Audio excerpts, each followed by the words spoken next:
right now. But right now, what I want to do is welcome our guest on 104.9 FM. A very good morning to you, Pallavi. How are you? A wonderful morning to you, Mitu. Doing very well. Glad to be here on your Wednesday morning.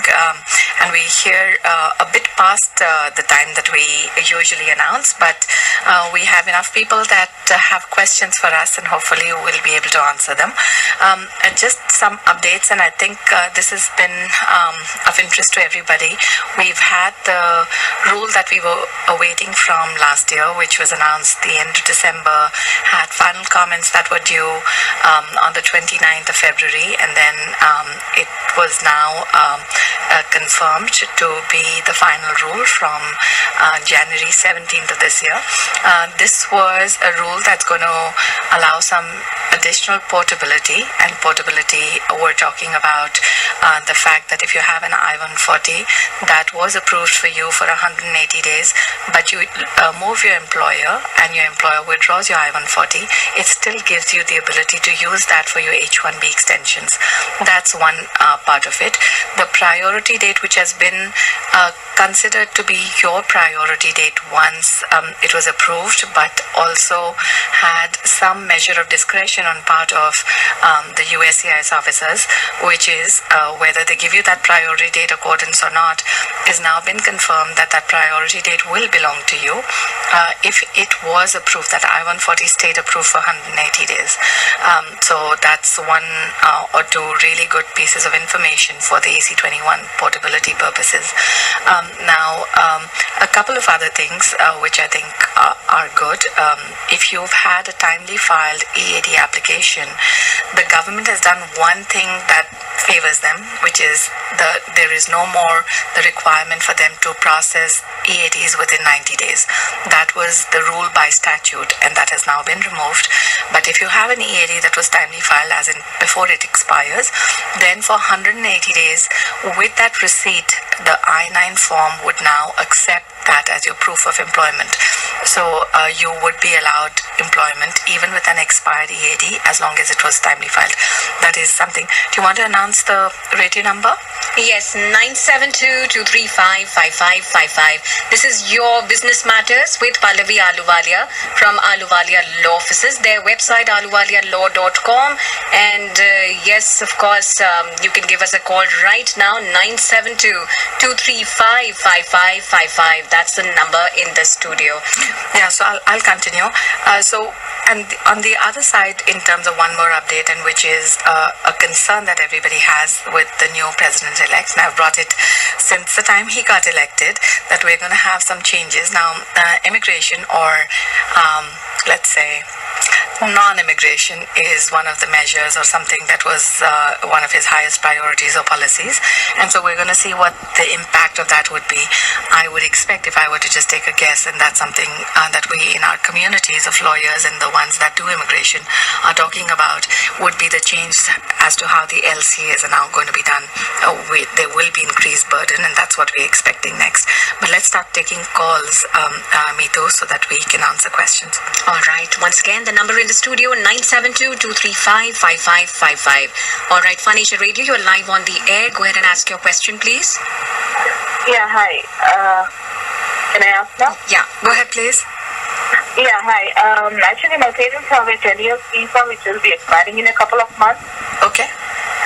And I'm just, do they have to go again to the consulate there, or they can apply through the travel agencies for another 10 years? It's not the travel agencies, it's the Dropbox availability, and you just have to make sure that it is available in the consulate, which is a jurisdiction, and just follow those rules. Yes, so if there is, and again, which website can I get that information?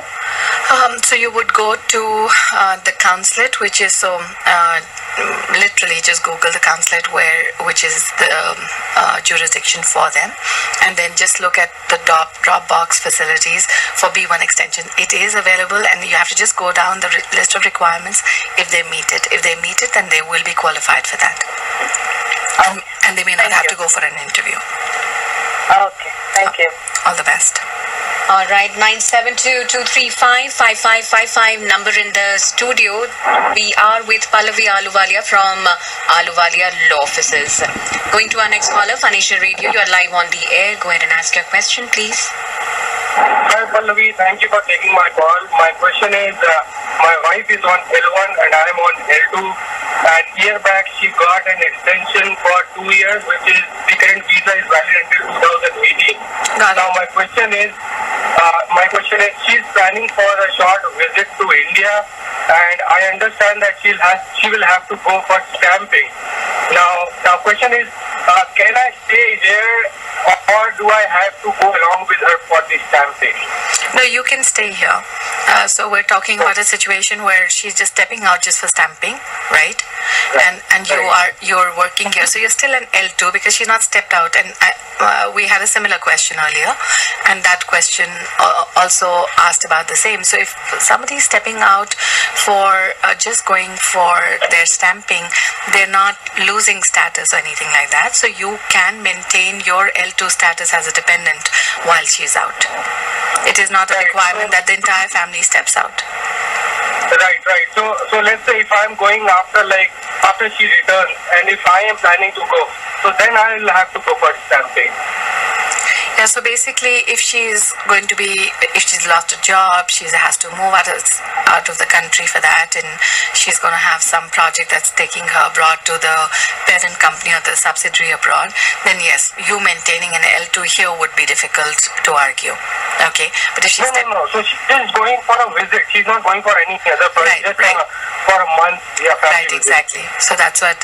So if it is that it is not interruptive of employment here, then yes, you can maintain your status here. No issue. Okay. Thank you so much, Pallavi. Thank you for your help as always. Thank you. You're very welcome. Thank you so much for your call. Moving to our next caller, Phanisha Radio. You're live on the air. Go ahead and ask your question, please. Hey, good morning, Pallavi. Thank you for taking my call. Of course. How may I help? Pallavi, quick question. I had applied for my citizenship after I got my green card. Excuse me, can I request you to turn off your radio and then ask your question, please? We get a feedback, actually. Pallavi, yes, sorry for that. No problem. Okay, Go ahead. Question, I had applied for my citizenship and it was denied because of a DUI situation. What's the time frame that I can apply for my citizenship again? All right. So from the time that you had finished your penalty and whatever that was at that point, you have to go forward 5 years. Okay. So 5 years good moral character. That is a requirement. And then you file. So once I've finished everything with the court and everything, I've got my case expunged. Yes. So expunction is not a requirement. Yeah, expunction is not a requirement, but just the fact that, if it was that, your driver's license was taken away or there was some penalty you had to finish. Once that court case is finished, after that you just wait for 5 years to establish your good moral character. So if, say for example, community service was given as a punishment, once that is over, right? So from that point you have to establish your good moral character for the 5 years and then apply for citizenship. Yeah, but then the probation was about 3 years, so that makes it to 8 years. I have to wait for almost 8 or 9 years. So they've given you probation that lasts you for 3 more years now?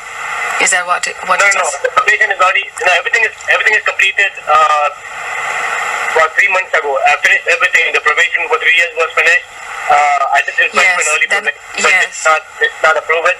But everything is taken care of now. So from now I have to wait 5 years? So the point is from the court, the time that the matter got finished. Now that is an interpretation that some officers will make in the point of all punishment that should be over. And that would be from the end of the probation. I mean, it would be a matter of chance for you to try to file 5 years from the time that the court case was finished or from time that you committed nothing. All right, so at the end of that period of your case, so it can go from the end of the probation 5 years. That's the safest way to go if you're not in a hurry. If it is something that is wanting you to try, for an earlier time frame, then I would look at the end of that court case or that period and then go 5 years. My green card expires next year, so you recommend me to renew my green card prior to trying this, right? Yeah, you will not you may not just be eligible for the 5 years yet, and because of that, I would say yes, you may have to renew your green card, the I-90. So there was just one case, right? You don't have any others? No, nothing else. Yeah, because it was just one that happened. Yeah, I would just go through. I was in 2012, so I have to wait 5 years and then another 5 years, so it's probably 10 years total. So let's look at one more thing. Just make sure by the time prior to you applying even for your I-90, just have it checked once. Let's look at exactly what it was that the crime that was committed, and it should not lead to any kind of exclusion or deportation proceedings. From what you're telling me, it doesn't seem like it, but I would be very cautious because I'm not looking at any papers right now. Okay, I think I'll probably contact your office. I'll make sure that I have your number, so maybe tomorrow if I could just come over there. Thank you so much, Ms. Pallavi. All the best to you. Thank you so much. And for the same, do want to share their number, 972-361-0606. AluvaliaLaw.com is their website. And this is Your Business Matters with Pallavi Aluwalia from Aluwalia Law Offices. Going to our next caller, 972-235-5555 is the studio number if you have any questions. Now is the time. Going to our next caller, Phanisha Radio. You're live on the air. Go ahead and ask your question, please.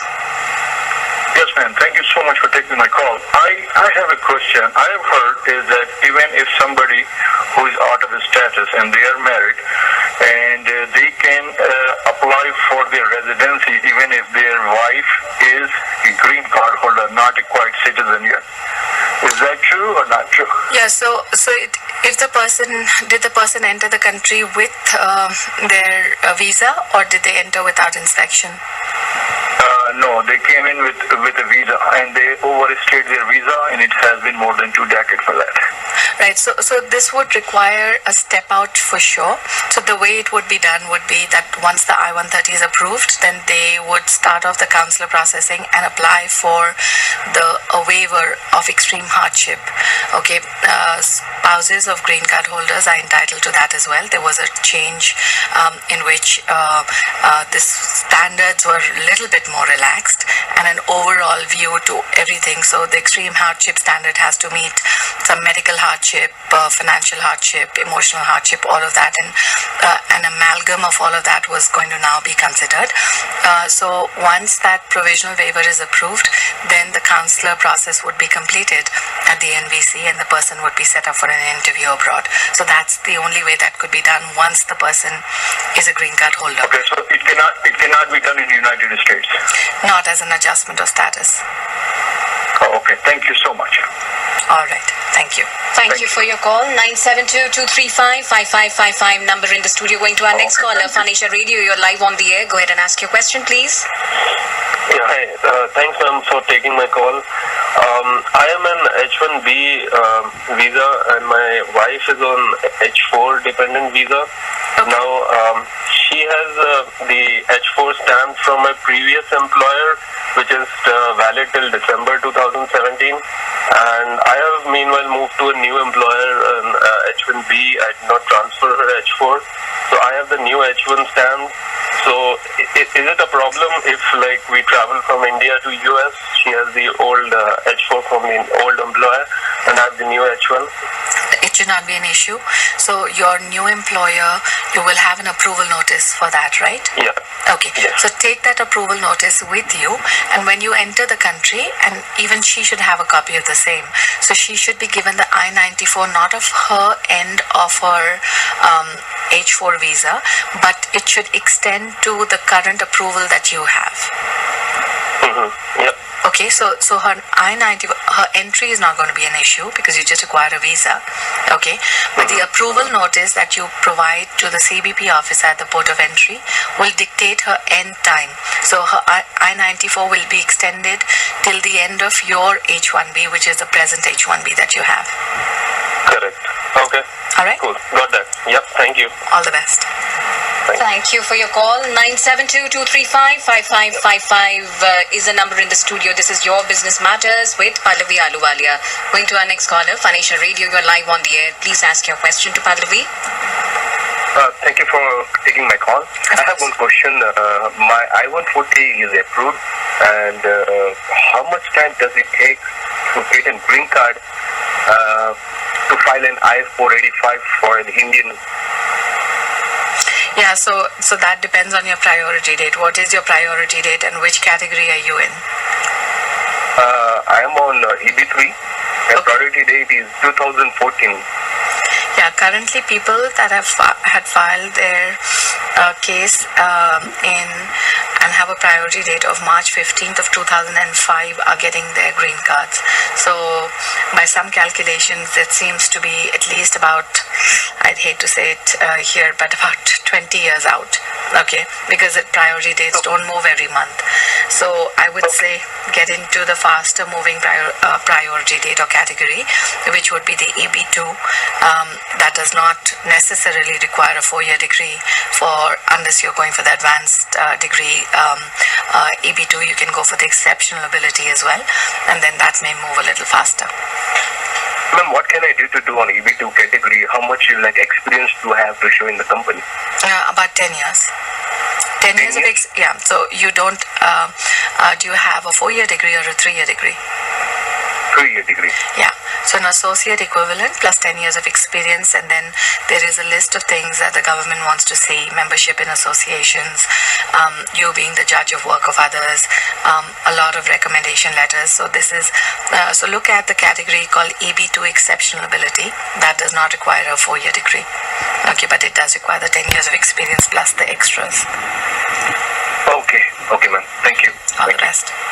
All the best to you. Going on to our next caller, Phoenicia Radio. You're live on the air. Go ahead and ask your question. Hi, thanks for taking my call. I have a question regarding the I-140 approved rule, new EAD rule. Right, go ahead.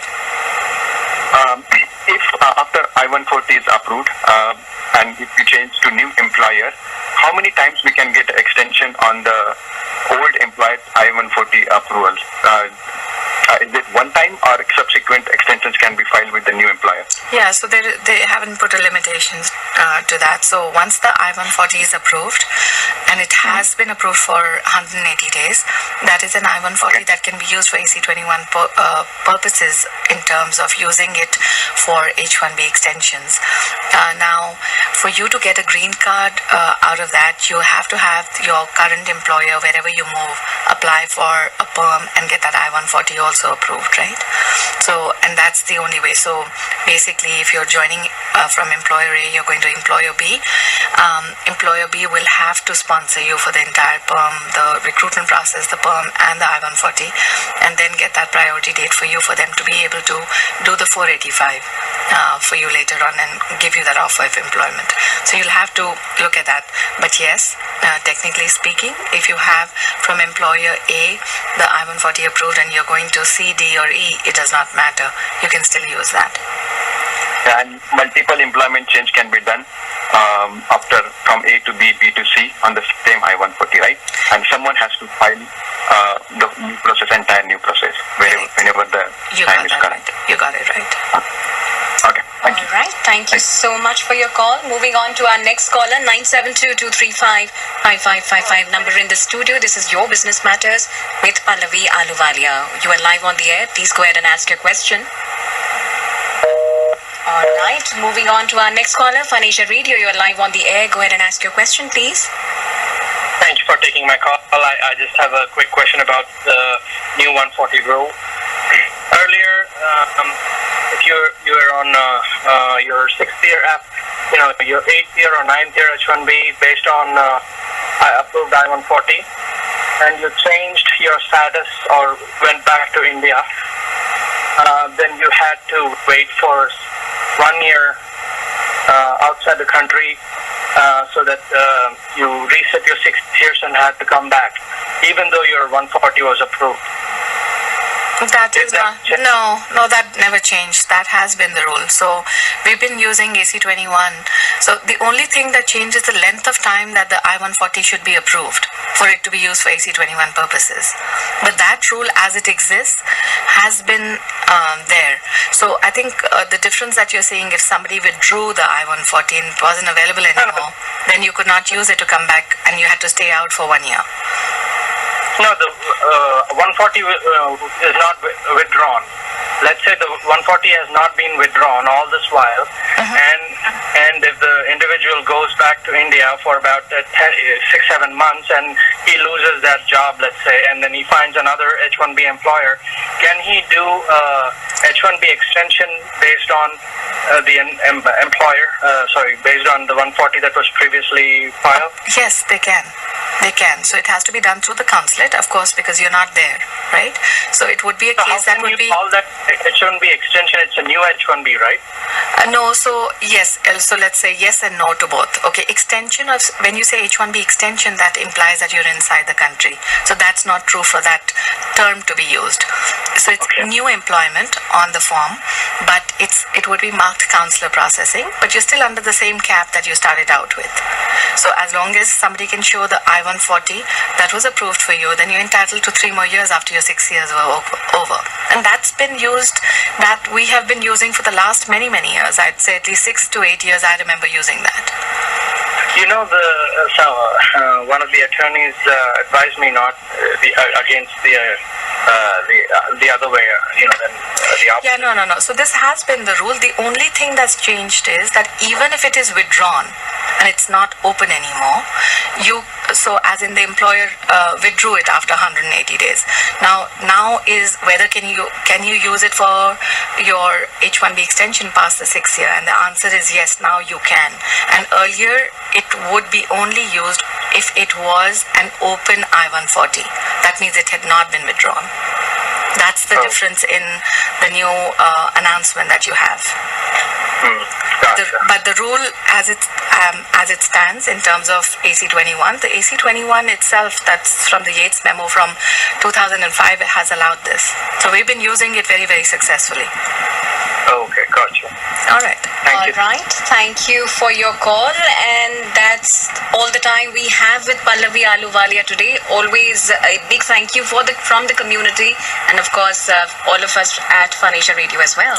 Thank you, Meetu, for hosting me so well. And thank you to all the callers for bringing out different points and I think different questions. That way we get a variety and we can answer them all with different thought processes. So thank you so much. And I look forward to being back next week, or hopefully I'll try and plug in on Friday.